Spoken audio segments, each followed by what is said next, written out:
Donc, John Adams, il est intéressant à suivre parce qu'il s'exprime très clairement, en fait, sur la démocratie.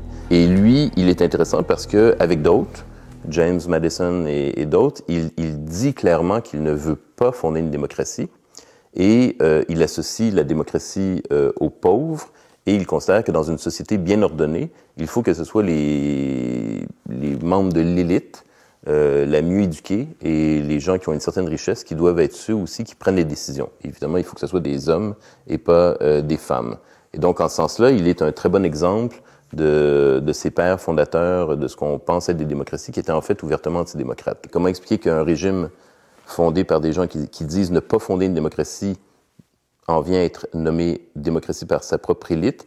Et donc, quand on cherche aux États-Unis et en France, c'est à peu près au même moment, 1830 environ, où ça commence aux États-Unis, mais ça se déplace très rapidement vers la France. C'est le même processus dans les deux cas.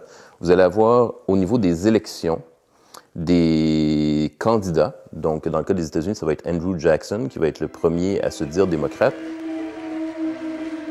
parce que ça parle aux électeurs, disons, de la classe moyenne et plus pauvre, et ça permet donc de se présenter comme un défenseur des petites gens contre les grands aristocrates, les grands riches, les grands politiciens contre l'élite. C'est une sorte de discours un peu populiste, finalement, et qui fonctionne. Et donc, en 10-15 ans, vous allez avoir, en fait, aux États-Unis et bientôt en France, à peu près tous les candidats des campagnes électorales importantes qui vont se dire démocrates. Et là, ils commencent à débattre entre factions, entre camps, entre partis, finalement, qui a vraiment le droit de se dire démocrate et qui a volé l'étiquette de démocrate aux autres.